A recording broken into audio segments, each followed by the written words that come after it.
Hello, everybody. Today I want to talk to you briefly, and I mean very briefly, about the 2000 election. And anybody that remembers the 2000 election out there can tell you it was a wild one. Maybe the wildest ever. But before we go any farther, the same thing that I told you when we talked about the Clinton years, I want to tell you about the election of 2000. And in our next lecture, which will be 9/11, which will be the last one that we're going to do, this history is so recent that historians really haven't had a lot of time to unpack it. So I told you that in the Clinton video. I want to reiterate it now. There's not a lot of historiography to fall back on. This has been way too recent for good historical work to have been done to explain the events that happened. There's a lot of stuff that's not declassified through these time periods yet. There's a lot of personal writings that people haven't had time to go through yet. But we will do the best we can to sort out what happened in the election of 2000. Going into 2000, the Democrat Party had been in power since the election of 1992. Bill Clinton, even though there were several scandals and there was an impeachment, Bill Clinton's 8 years was still a time period of peace and prosperity. So the Democrats nominate Bill Clinton's vice president, Al Gore, to be their nominee in 2000. Now, there's some issues on the campaign trail for the Democrats. Do they want to bring out Bill Clinton? Do they want to bring him out and have all the impeachment stuff relived on the campaign trail that could potentially hurt Al Gore? Or by not bringing him out, are they going to miss out on the chance to will out a president who had 8 years of peace and prosperity? So the Democrats have some questions to answer there. But on the Republican side, the Republicans go with the son of a former president and the governor of Texas, Mr. George W. Bush. And George W. Bush has not only been the governor of Texas, he had been involved in the ownership of the Texas Rangers as a baseball fan, which he was a major baseball fan, still is a major baseball fan. And George W. Bush and Al Gore are going to lock horns in the 2000 election. Now, something very interesting when you look back at the 2000 election, and something kind of refreshing when you think about where we are today, both candidates, the Republican, George W. Bush, and the Democrat, Al Gore, are very similar in a lot of ways. They had a lot of the same beliefs. The Democrat and Republican parties in 2000s were not as separated by ideas and beliefs as they are today. So getting close to Election Day, nobody really has a clear view who's going to win. It doesn't appear that anybody is going to have a sweeping majority. But you get to Election Day, and Al Gore receives 51 million votes. George W. Bush gets 50 million. Now, it comes down to Florida. See, Al Gore did not win his home state. The Democrats were not able to win Bill Clinton's home state. Bush was able to win both of those. So it all comes down to Florida. And in Florida, George Bush's brother is the governor, and his name, Jeb Bush.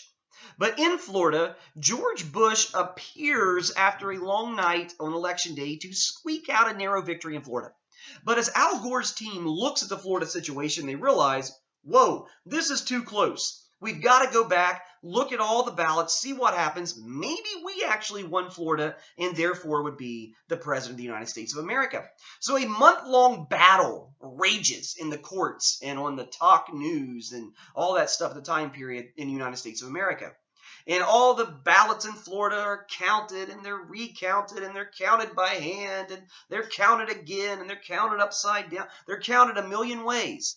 And every time, George W. Bush squeaks out a narrow victory. But there's a lot of questions still going on in Florida. Eventually, the Supreme Court will step in and say, wait a minute, this is over. Bush is the president. Now, it's important to remember in 2000 that George W. Bush became president without winning the popular vote, but that's not how we elect presidents. Presidents are elected by the Electoral College. And 2000 was not the first time that happened, and it wasn't the last time that it happened. But there's a few takeaways from the 2000 election. One of them that we can take away is America at this time period was pretty much evenly divided between Republicans and Democrats. Something else that we can take away, sadly, it does seem like through that contested election that probably the partisanship in America that we know today started to take root, even though it will be washed away for a brief period of time with the overwhelming unity and patriotism that follows 9/11. But another couple of takeaways from the 2000 election is George W. Bush was very open about his religion. And the Republican Party in 2000 and in Bush's reelection in 2004 and beyond continued to confirm that A large amount of evangelical Christians had come home to the Republican Party and they would stay there. But also, there's something else to keep in mind. 2000 would also kind of be a trend.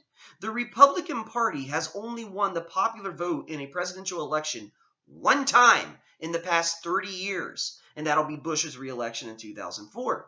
But all the chaos, all the craziness of the 2000 election will be wiped away by an absolute unimaginable tragedy that will happen during George Bush's first year as president. Now, if you want to look at some stuff on the 2000 election or George W. Bush, like I said, there's not a lot of history to fall back on. There's a few books already out there by historians about George W. Bush, and by reading them, you can tell they are way too soon. They're just written way too early, and it's nothing but a bunch of personal bias and personal opinions and stuff like that. But you can always go to the source. And one thing that you can read from this time period is George W. Bush's memoirs, Decision Points. It is his side of the story, not only the 2000 election, but what will happen throughout his presidency. So as we move forward into the next lecture, we will talk about the tragic events of 9/11, and that'll pretty much wrap up this school year that we've not been able to finish in the classroom, but I hope these videos have helped, and I miss you all, and I hope to see you all really soon.